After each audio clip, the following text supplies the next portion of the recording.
Picture this. One crisp Tuesday morning, I step out to fetch the mail, and my foot plunges straight into 6 inches of slimy, ice-cold mud that sucks at my shoe like it's auditioning for a horror flick. My backyard, once a tidy patch of suburbia, has morphed into a makeshift swamp, complete with bubbling groundwater that looks like the earth's throwing up its breakfast. 8 years in this cookie-cutter neighborhood, and not a single flood until now, when my neighbor's shiny new pool turns my life into a soggy nightmare. I froze there, staring at the murky mess lapping at my deck steps, my brain scrambling to catch up. The air smelled like wet dog and regret, and I could hear the faint gurgle of water seeping up from places it shouldn't. My first instinct? Blame the city, maybe a busted pipe from some overnight maintenance gone wrong. But no, this wasn't rain or a leak from above. It was rising from below, like the ground had decided to revolt. Then, cutting through the quiet morning, came the sounds that didn't belong. Kids shrieking with joy, splashes echoing like cannon fire, and laughter that screamed summer vacation on a workday. I trudged over to the fence, peering through a slat, and my jaw hit the mud. There, in what used to be my neighbor Tiffany's boring grass plot, sat a gleaming oasis, a massive in-ground pool with crystal blue water, a fake rock waterfall tinkling like it was mocking me, and lounge chairs arranged like a budget Vegas resort. Tiffany lounged there in her oversized sun hat, sipping a fruity drink with a paper umbrella, while her twin boys bombed into the water yelling, "Cannonball!" over and over. She spotted me gawking and waved lazily. Gorgeous, right? 40 grand well spent. The boys are in heaven. I glanced back at my yard-turned lake, then at her paradise. Tiffany, when did you even build this thing? She shrugged, adjusting her sunglasses. Oh, about 3 weeks ago. Quick job. Ha! I felt a knot twist in my gut. Did the contractors check the drainage? My yard's never flooded before, and now it's a pond. She flicked her hand like swatting a gnat. Everything's HOA approved. My sister Melissa handled the permits.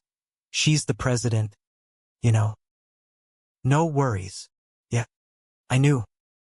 Everyone in Oak Ridge Estates knew Melissa Grant, the self-appointed queen of our little suburban fiefdom, enforcing rules on mailbox colors and lawn heights like they were holy writ. Tiffany squinted at my swamp for a beat. Weird about your yard. Probably just a coincidence. Melissa said the pros double-checked everything. Then she reclined back, conversation dismissed like yesterday's news. I retreated inside, that knot tightening. The house felt off, damp, almost breathing. I cracked the basement door, and the stench hit me like a wet slap, musty mildew mixed with despair. Flipping the light, I saw it too, maybe 3 inches of water pooling across the concrete floor, soaking boxes of family photos, floating tools like sad little boats, and threatening the furnace. My heart sank faster than my yard. This wasn't just a puddle. This was mold waiting to bloom, foundation cracks brewing, and a repair bill that could bankrupt a small country. I dialed my insurance, fingers crossed. The rep was all sympathy wrapped in steel. Sir, if this stems from neighboring alterations or block drainage, is not covered. You'll have to pursue the responsible party directly. Responsible party. Sure. Like Tiffany would just drain her pool and apologize with cookies. That night, I hunkered down with my laptop, diving into county records like a detective in a bad noir film. Lo and behold, the 1988 survey for my lot showed a crystal-clear drainage easement slicing right through Tiffany's yard, protected by law, designed to shuttle runoff from my place and a couple others straight to the storm drains. Building over it, verboten. No pools, no patios, nada. I printed it all, maps and legalese, my printer wheezing like it knew the drama ahead. Next morning, armed with my paper arsenal, I marched back to Tiffany's fence. She was poolside again, scrolling Instagram, her drink sweating in the heat. "Hey, Tiff," I called, waving the docks.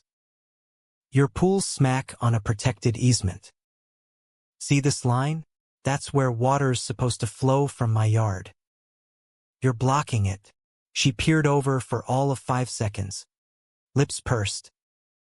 "That map's ancient. Things change. You know?" I shook my head. "Easements don't expire like milk. This is serious." She rolled her eyes behind those shades. "Melissa greenlit it all. If you're so worked up, bug her. Fine." I did voicemails, emails with pics of my soggy basement empire. Crickets. By dusk, my sump pump was chugging like an overworked asthmatic, and I snapped photos of everything, because intuition screamed, evidence. Melissa finally rang back the next day, her voice honeyed with condescension. "I saw your dramatic email. Quite the novel." I cut in, "Melissa, my basement's flooding because of your sister's pool on that easement." She chuckled, actually chuckled. "That's a bold claim. Proof. The original survey. Ancient history. Our HOA board approved updated plans. Call a plumber if your pipes are the culprit. Disputes like this get pricey. I just want it fixed." Her tone iced over. "The pool stays." It was $40K.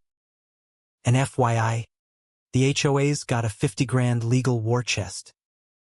"What's your budget look like?" Click. I stood in my basement, water inching toward doom, realizing this wasn't neighborly chit-chat. This was a declaration of suburban war. 3 days on, I planted myself in the county records office, buried in musty binders that smelled like forgotten dreams. A kindly clerk, Martha, slid over a file with a wink. "This one's juicy. The HOA's permit app from last month." There it was, the box for affected easements checked, no. Signed by Melissa under penalty of perjury. Jackpot. "Copies?" I asked. 50 cents a page. I pumped quarters into that copier like it was a slot machine, emerging with a 3-inch thick dossier, maps, permits, bylaws, the works. Back home, neighbor Tom Daniels loitered in my driveway, eyeing the flood. "Heard about your water woes. My crawl space is soggy too. Kicked in right after that pool wrapped."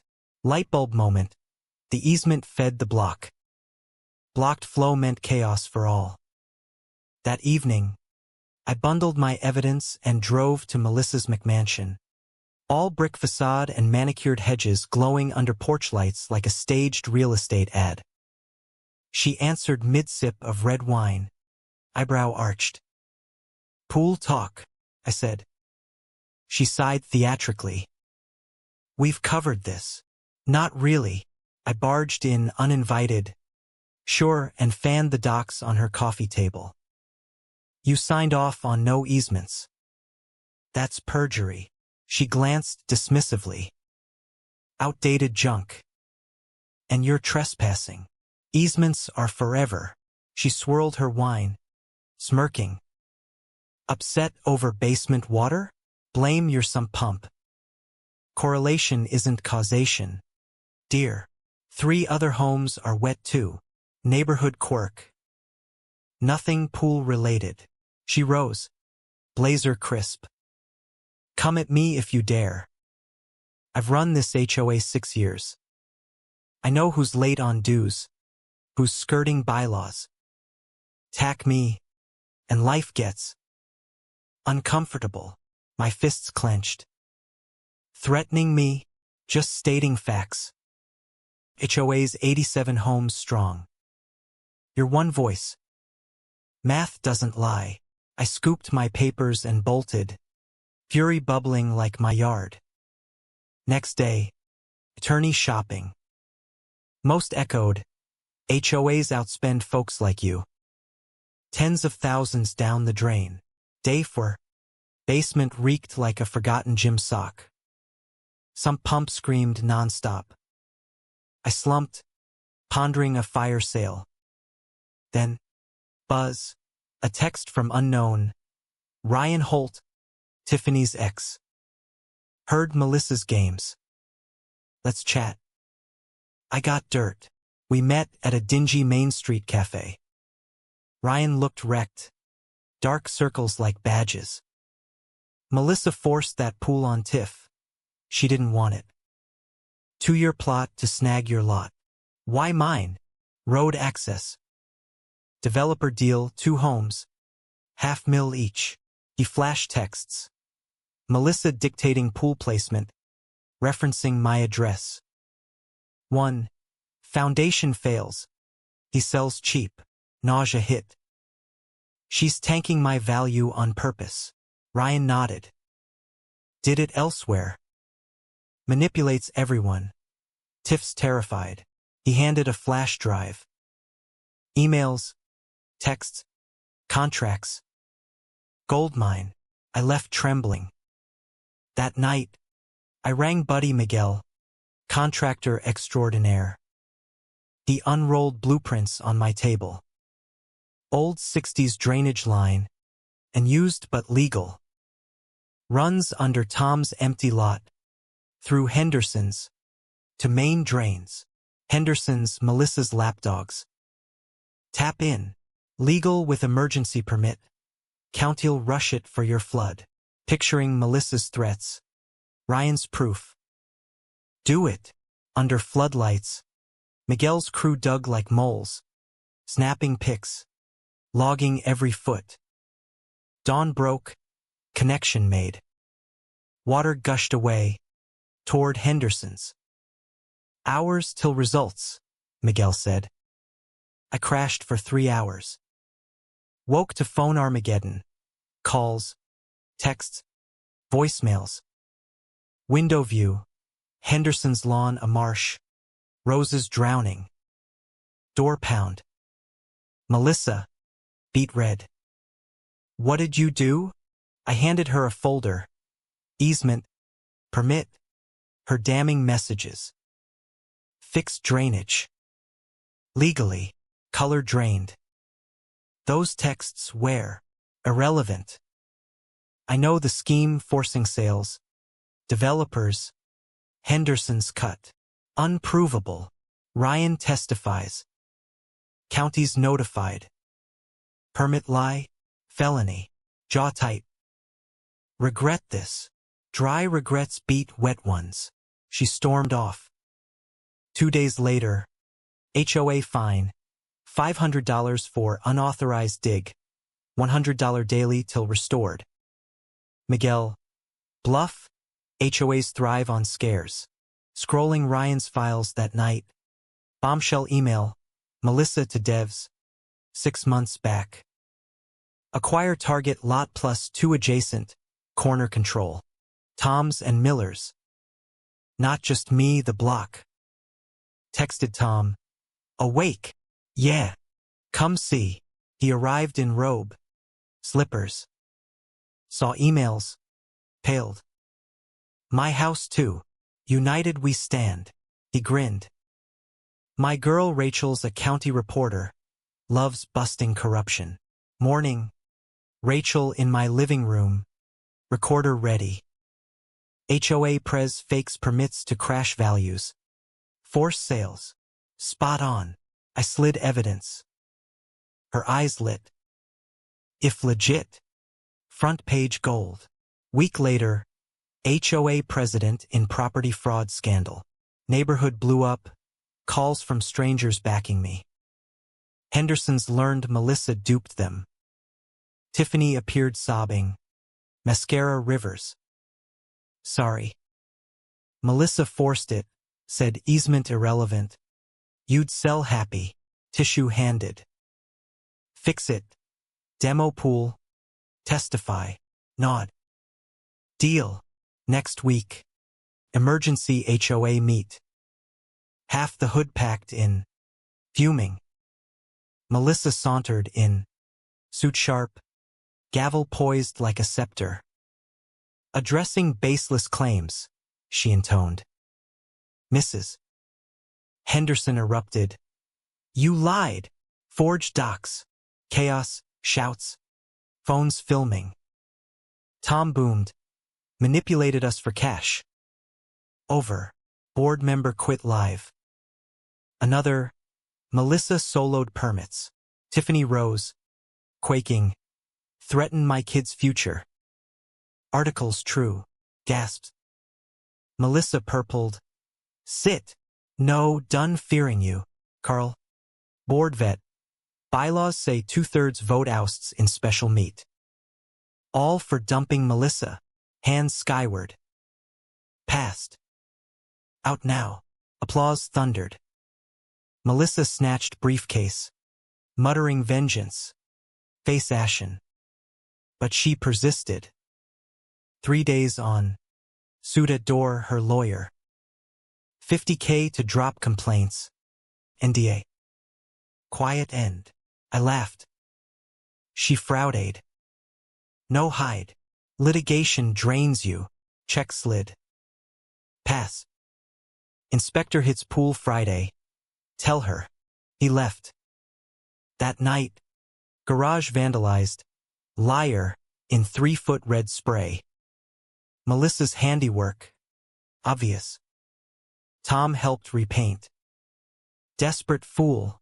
Mistakes incoming. Week later. Rachel. County dug up 2 more hoods with Melissa schemes. DA probing. 2 days. DA Patricia Chun's office. Watched her 18 months. Your proof nails it. Cooperate. All in. File civil suit loud, bait her buyout. I did. Presser with Rachel. News crews. Melissa's lawyer rang nonstop. Then her. Blocked number. Raging. Regret. Bury you in fees. Recording. Diaz on fraud. Click. Tiffany called Thierry. She demands court lies or cuts twins' trust. But she's stolen from it years. Suing her too. Week on. Inspector report. Pool on easement. Permit fake. Fines. Demo ordered. Appeal flop. Story national. HOA boss in fraud firestorm. Victims surfaced. Then Friday midnight. Glass smashed downstairs. Froze. 911 whispered. Cam feed. Melissa. Sloshed.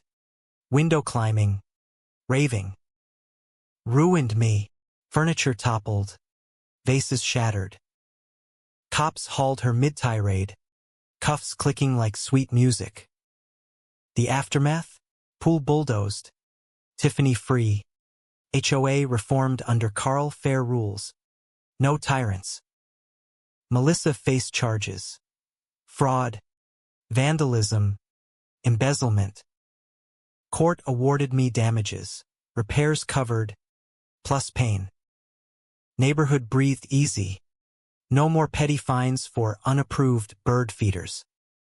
But as I sipped coffee on my dry deck, watching kids play sans drama, I wondered, in a world of HOA Karens wielding gavels like weapons, was Melissa the villain, or just the symptom of a system begging for abuse? What do you think, was her downfall justice served? Or could anyone snap under that much community pressure?